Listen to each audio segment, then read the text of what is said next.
This is the Goofy and Max golf course on the Disney Dream.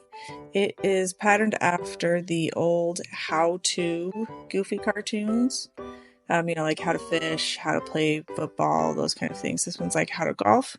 One thing that's super cool about this particular mini golf course is it has like a kids line that you can follow and like a harder adult line you can follow. So that's kind of fun. And then of the designs, um, with you being kind of like shrunken down, extra large, how to. Each one has a little sign next to it that explains that particular hole. But it was really fun to walk through this, and it's a really fun one to play.